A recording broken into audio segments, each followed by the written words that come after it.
So here I am. This is where I live. I don't got the fancy camera set up anymore. This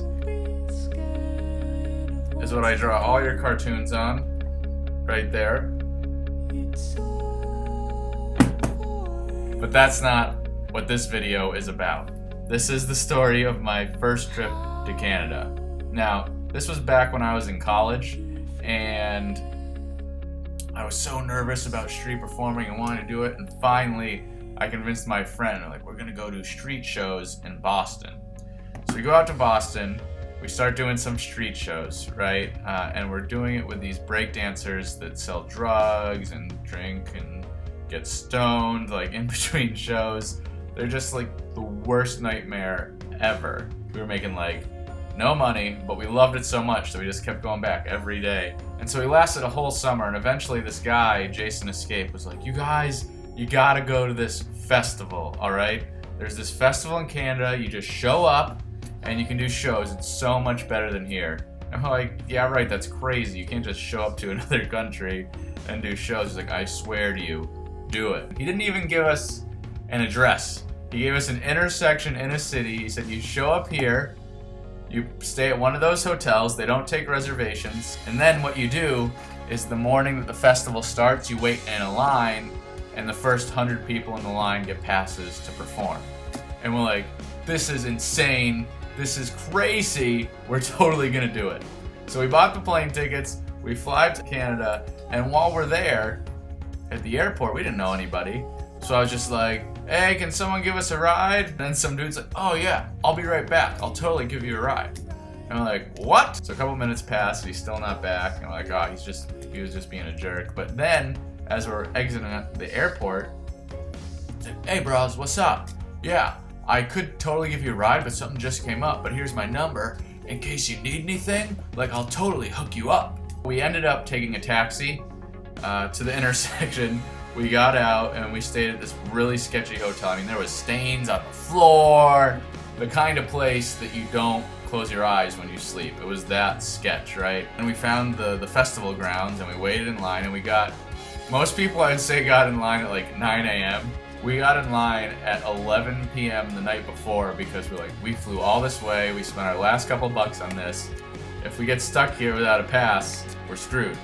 So we get there at 11 p.m., we spend the night sleeping on the ground, which felt a lot safer than our hotel. Slept on the ground, and then like no one else showed up until 9 a.m. Like one guy, and then a couple more started trifling in, and by like 11 a.m. there's a lot of people. And we got the passes, and then we're like, all right, now, at the time, I had this act where you use 6 folding chairs that you stack up on top of each other. And you stack up the folding chairs, and then we balance on top and juggle. It's an old circus trick that we modified to use folding chairs. And we couldn't travel with those. That's a lot of weight on the airplane. So like, oh, we'll just get chairs when we get there. No biggie. No, that was a huge mistake. We couldn't find any chairs. We didn't have a rental car because we weren't old enough to rent a car. So we took buses to the malls. We went to places called Canadian Tire and Zellers and all these Canadian outlet stores. We went to IKEA. Not a single one of them had folding chairs like we needed, which I'll draw a little diagram. It looked like this, right?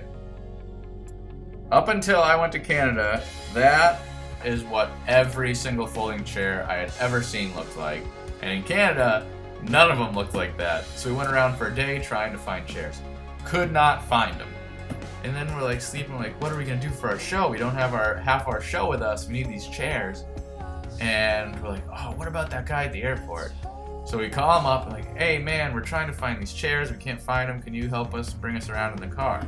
He's like, oh yeah bro, what's your address? I'll be there in 5 minutes. So we give him our address. He comes and picks us up, and like every single time we saw him a bunch of times. He's like, yo man, you don't need to stay at this hotel, bro, like you can totally stay with me, I have a guest room.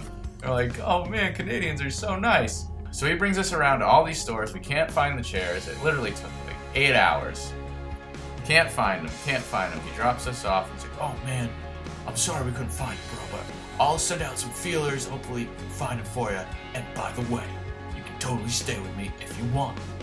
And we're like, That's so cool. No. So the next morning we get a call and he's like, hey man, I found the chairs for you. He literally went around for like 4 more hours to every single store until he found the exact chair that we needed. Brought it to us and we're just like, oh man, Canadians are awesome. They're so nice. The stereotype is true. So throughout the week we start doing these shows and they were the biggest shows we've ever done. The best shows. Canadian audiences are amazing. But back to the first year. This was like 2005. And we were all, just wait in line, do show, wait in line. We must have done like 15 shows a day, right? And I'm so glad that we started doing that festival because some of my best friends I only see at that festival, and that literally is what kind of let me know that street performing was a viable income and a career choice, and that I could keep doing this. I just kept going back to that festival. I've been there like 6 times. I've got better friends there than in the town I grew up in, which is just ridiculous to me. So the point is, take risks, right? Because if I didn't go to that festival just that one time, my whole life would be totally different. I swear to God to you. Take a risk. Take a chance. Do it. I'm gonna make some more cartoons coming up real soon. It's Alex Clark saying bye. Oh, I almost forgot to tell you what happened to the chair guy. So every couple days throughout the festival, you call somebody like, hey bros, just letting you know, glad you're here. You can always stay with me. And we never did. But on the last day of the festival, he showed up to check out our show and he watched it. He's like, hey guys, wish you stayed with me. And we're like, yeah, we know. Thanks for getting the chairs.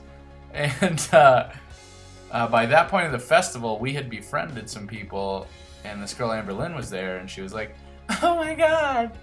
Frank, it's you. How are you doing, Frank? So they talk a little bit, and then we both go our ways and say things and stuff. And after he's gone, we're like, Amberlyn, how do you know that guy?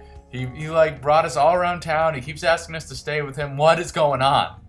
And she was all like, well, I have a feeling that I know why he was asking you to stay with him.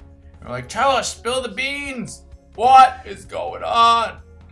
She's like, well, I used to work in this coffee shop in the gay part of town, and he would come in every day and hit on everybody.